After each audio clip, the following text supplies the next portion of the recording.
it's like herding cats out there. Let me share with you, we've got a couple of VIPs on both sides of the film festival. We have our head juror, Al Isley, here. Yes, well deserved. And we have our archivist, Karen Lasik, back there. They'll probably help in facilitating questions and all that stuff. And then on the other side of the fence, we've got, come on in, have a seat for a couple seconds. We've got Dan Harris, the filmmaker for Rolling Justice. Sally, our young lady, who's not afraid of the dark. She's also in the second film. I didn't put two and two together. Ask away, ask Dan. I'm going to go introduce the other films. Come on, John. You want to do? We'll go hand in hand. So we'll connect. What I just said to him. Great short. Thank you. I loved it. I said how much I especially liked his casting choice. Yeah, for those of you that don't know, I was John's first AD on One Small Hitch. And I think it's just random coincidence that our films ended up together. And that's how I first met Sally, was on set. Yeah, I didn't even know. I didn't pay attention. By the way, give me a hug. Fantastic. I haven't seen you since we were on set together. But I enjoy seeing you every once in a while. I'm watching TV and she'll pop up on a Kraft commercial or something else. So I've gotten to watch you grow up via commercials. It's interesting. Weren't you in one with Rebecca? I could have swore I saw the two of you in a commercial together. Yeah, Rebecca Spence played. Was it GE? Yeah. She was also in Man of Steel. You can see right through her.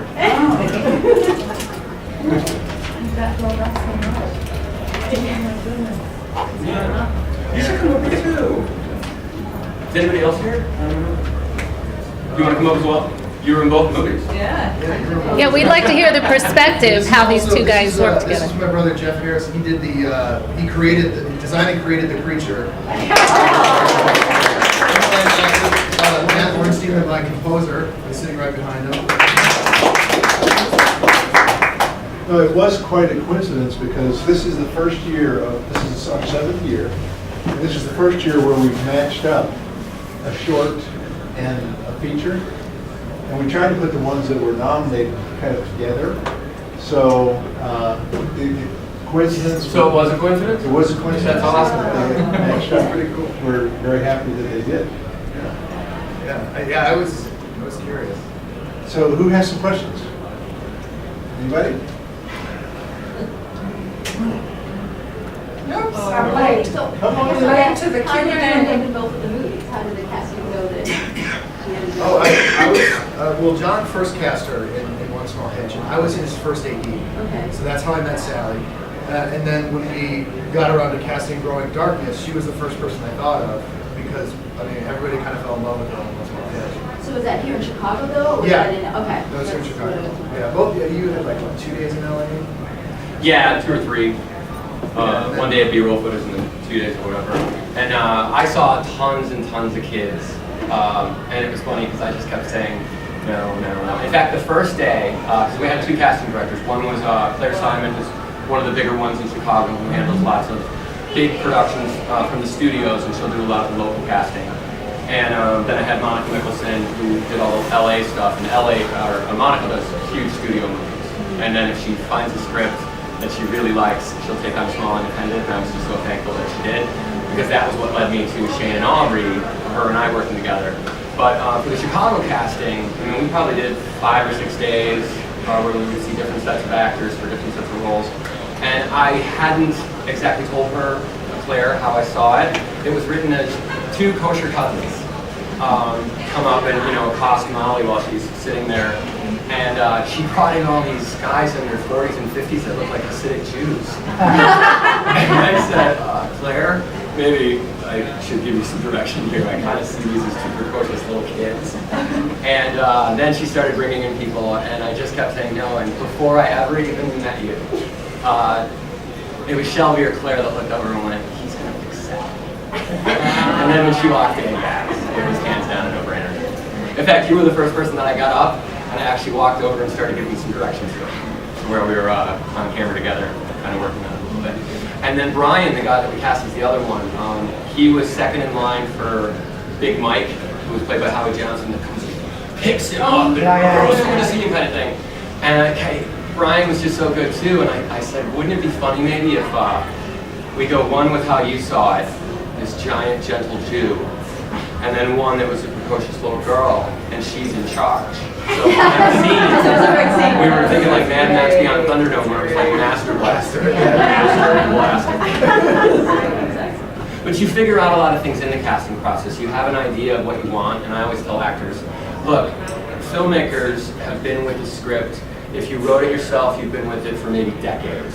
If you optioned it and helped with the rewrites and whatnot, like I did with One Small Hitch, you've been sitting with it as a writer, a producer, a director for a very long time. When you've got the picture of the person in your head, and you're waiting for them to walk through the door. Right. And if you're not doing it that way, then there's already an actor out there, and you've made an offer if you can afford to, or you send it with, stick a gun and say, hey, if you like it, this is all we can pay you. But every once in a while you hear about a big actor doing that. So I always tell actors, go in and just try and blow them away, not thinking you absolutely have to get the role, because you might change their mind, or they might choose you for a different part in the movie, or the next time they're making a film, they're like, oh, I wasn't right for that. Yeah. But that kind of thing. How were you able to film in the airport?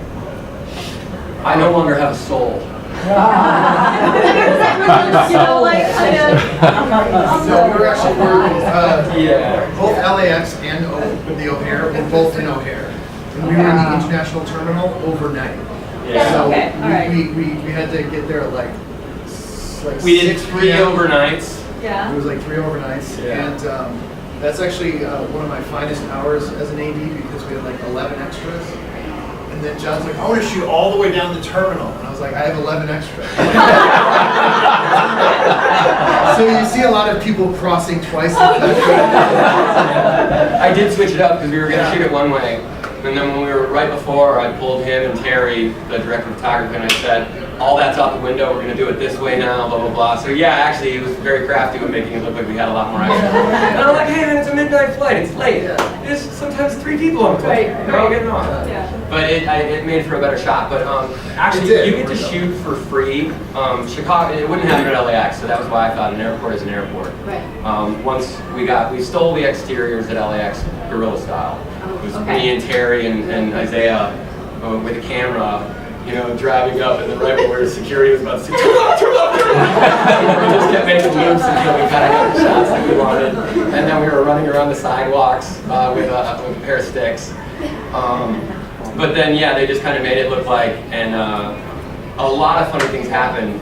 I just annoyed, her name's Gretchen Meyer, she's the one who handles those kind of things at O'Hare Airport, and I just wouldn't stop calling her. And I showed up and asked to speak to her, and then finally she called me back. But one of the same days that we shot, they were shooting Contagion. Yeah. And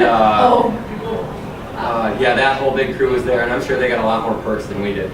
Yeah. But they were only there for 20 half hour of shooting. I don't know how long it took them to set up, but yeah, we took up a lot of time.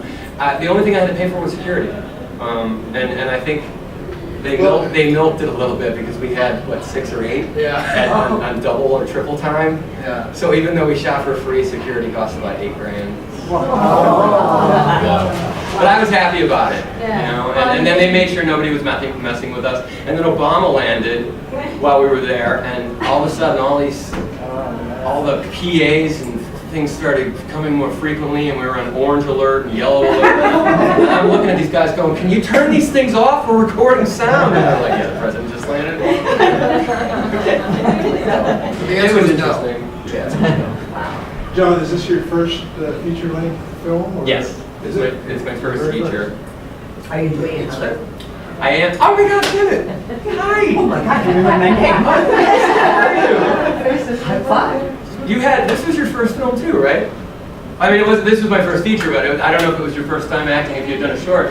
But when you came in, we had seen tons of people audition for the role, and when everybody left, you have a conversation with the casting director. And Claire and I were like, I kind of like the lady that didn't have any experience. She just seemed real. Which is funny. We've been fortunate so far in the festival circuit, and we just won our 18th award at a festival, and we're nominated for 4 here, so really because the film is coming out wide on 10-city limited theatrical with all of North America video on demand, so pay-per-view, cable on demand, that kind of thing. And then a week after that, they're going to release it on DVD. So it's a week stagger, all right before Valentine's Day, and Aubrey's new show coming out on CBS. The guy that made Breaking Bad, Vince Gilligan, and the guy that made House, his name's David Shore, they teamed up for a show called Battle Creek, and Aubrey landed the first female lead. So we had already picked up distribution, but they were, when they found that out, and the film was supposed to be released 6 months before her show was going to come out, they called me and said, "Do you want to push?" I waited this long, that's another 6 months. And then they had to push it again because CBS keeps moving it, but they were going to release it in October. And I thought, comedy in October, no, it's going to kill it. But they were adamant about it riding the coattails of Aubrey's show by 3-4 weeks. And then they pushed it again, so now it's going to premiere in December or January, so we hit February. So we get Aubrey's show, and we get right before Valentine's Day, so I'm hopeful. But you had asked if the next thing? Yeah, you do what you do now. That's where I was going to with the awards thing was, we were fortunate to win Best Picture Comedy at a festival called Quest. It's a top 10 festival. And it's in San Jose, California, hundreds of thousands of people. In fact, Harrison Ford was there receiving the Maverick Lifetime Achievement Award or whatever, and we screened in the same theater the next day. I was pretty cool. I was there. So I'm a huge Star Wars geek. I actually used to work at Lucasfilm. But a producer, a writer who was there saw Once Upon a Hitch and loved it and called me and said, "I got your next film." And we've been working towards it together the last year, doing all the rewrites and trying to pull the production together. We're still looking for the money, but we keep getting new attachments. This actor, that actor. We just got one of the biggest directors of photography in Hollywood. But here's what it is. It's about two guys, best friends, in the summer of 1989 named Ted and John, who pretend to be Kennedys in Cape Cod, Massachusetts, to pick up girls and party like American royalty for the summer. And it's basically Wedding Crashers meets Caddyshack with a healthy splash of That's how they might be Kennedys. So I'm really excited about that one. And I'm almost done writing something I started in college called The Imposters, or no, The Opportunists. And it's the other movie's about imposters. The Opportunist, which is kind of like Pulp Fiction meets Snatch meets Go. It's a briefcase film that all these different stories start at once, and then you're sort of following the briefcase and how all these people come in contact with it. Determines, like, the person you would think to be an opportunist and not live their life by principle maybe surprises you, and the one who should.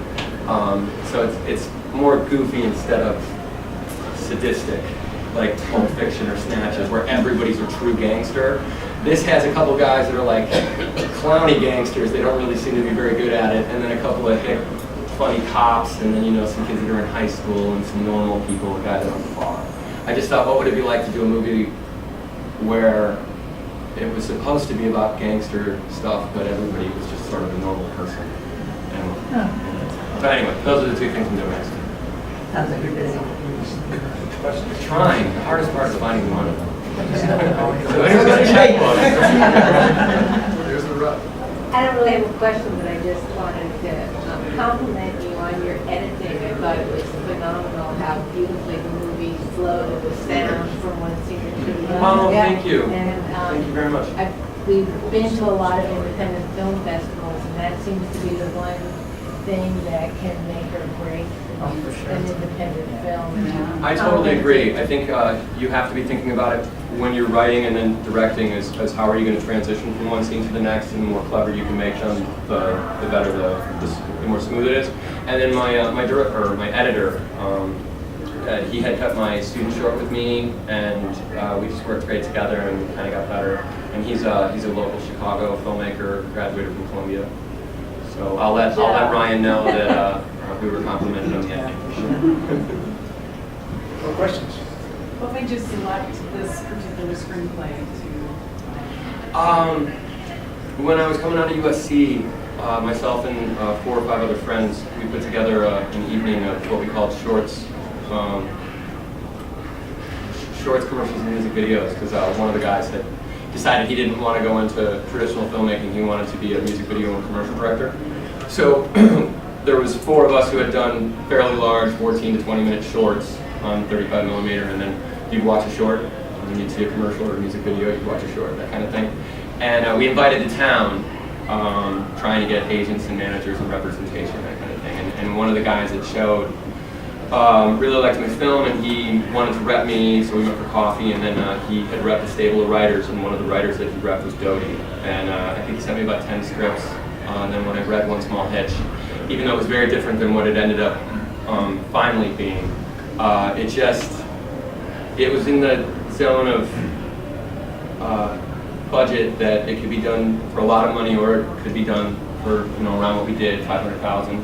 And it was funny. I felt like I knew the characters. I could do it in Chicago. That was the thing that was interesting. It actually started out in San Francisco, and it took place in Boston. And when I met with him, I said, well, why San Francisco and Boston?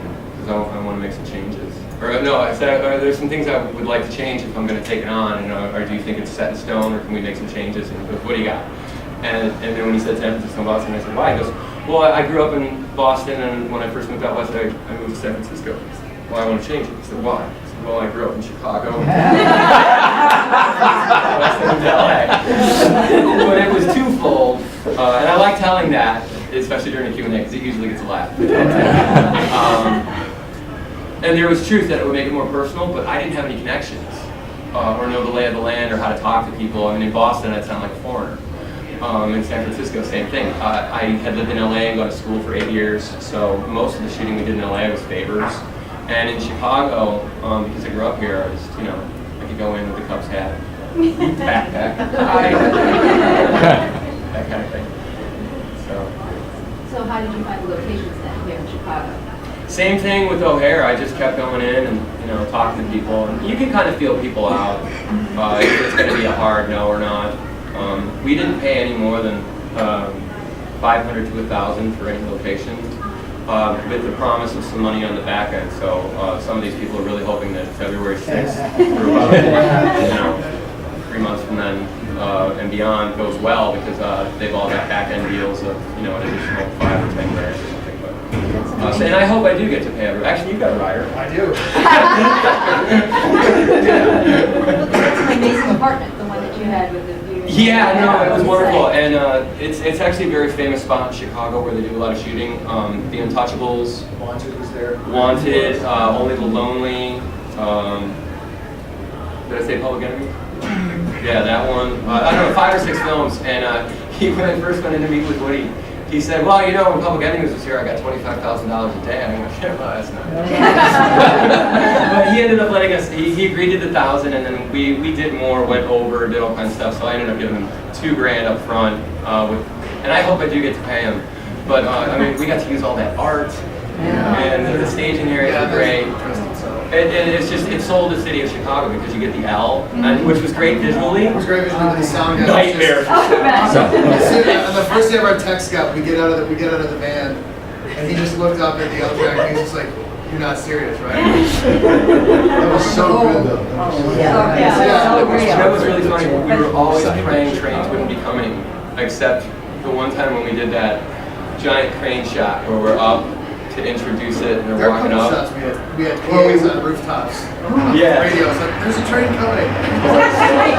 So then the one time that we really wanted the train, really wanted the train, no trains. It was like half an hour, no trains.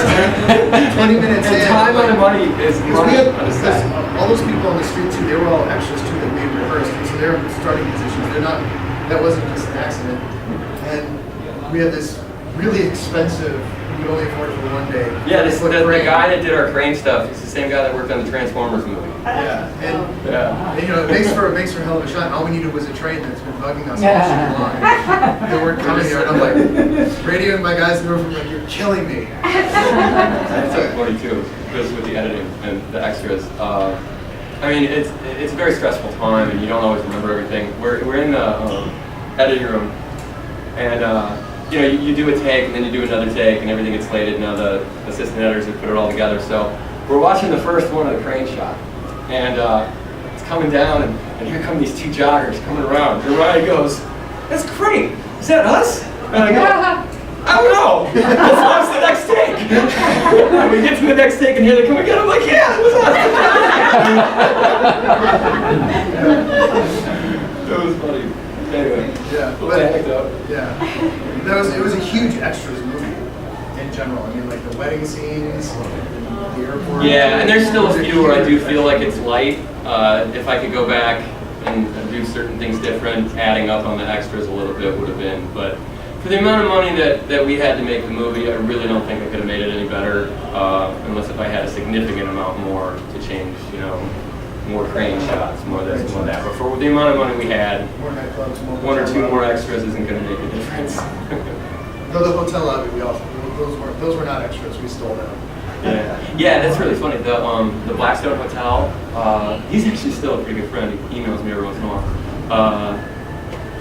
We shot there, was it 2 or 3 days? Because everything that was in that, they call it the Sky Suite or something, with the big bed, that room alone goes for $3,000 to $5,000 a night. And then we were in the lobby, we were in the athletic department, we were all over that place, and I think we even did some damage. $500 bucks. That's it. $500. And they don't even have a deferment rider, they just had me something to do with charity. It's kind of cool. How do you pay extras? Food. Really?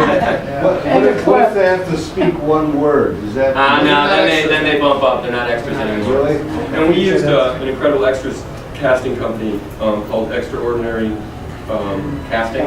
So I would call up. Now, some people that you see in the movie, yeah, they were there just for food and fun. But a lot of them got paid. Usually they get paid around $50, and if it goes overtime, then they can creep up into $75. But it's kind of like an $8 an hour job. And grueling, especially if you're a real actor, a good actor, because they keep you away from set. I mean, I did a lot of extra work in Chicago when I was just getting started and whatnot, on things like High Fidelity and yeah, what was the other one with Catherine? Oh, that wasn't the Catherine Zimmerman, but there was another one. Oh, Just Visiting. Actually, you've seen me in Just Visiting. I'm wearing a uniform in the Field Museum, and I go running down a hallway and I start. I'm wearing my extras days. But anyway, yeah, you basically sit in a room way away from set until you're called, and sometimes you never get called. So it's really boring. I always tell extras, bring a book, bring something. It's not. It's really boring. Yeah, it's not They fun at actually all. had a good time when we did the hospital thing. Yeah, in some scenes you get to be around. And this was the thing. Several of them were like, "Can you read Ron Dean?" I was like, I was surprised they knew him. Oh, are you Like, kidding? Everybody look, knows who Ron Dean is, especially if you're a Chicago person. Yeah. There was you didn't use the tape with the. Oh, the lady? Yeah, it took too long. It was funny, but it took too long. We had to cut out. Yeah, there was when after he meets Giselle and Shane meet the hot doctor, there's these two orderlies carrying this old grumpy woman through the hallway, and I surprised John in a take with, and the actor too, but I forget his name. Yeah, you didn't even tell the actor. No, I didn't tell the actor, but the actress just like offloaded this woman onto him. Just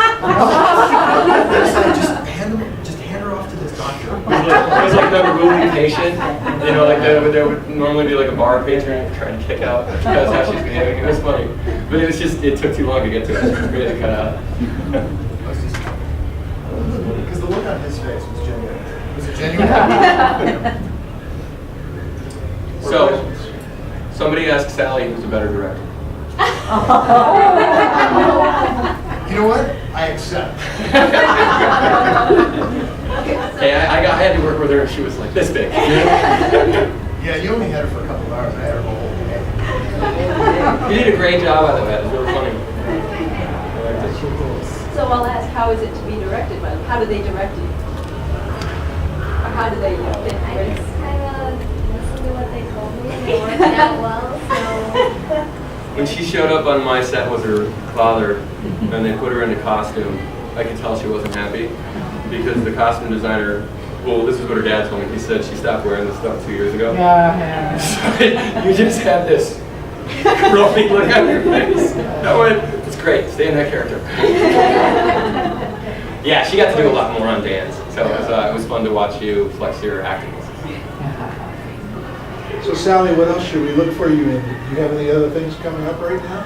No, not really. No? No, I'm kind of focusing on school, but we'll see. School? What? You did a great job. What grade are you? Eighth Wow, next year high school. Oh, yeah. All right. Any more questions? Well, thank you very much. This was great. Thank you. Thank you.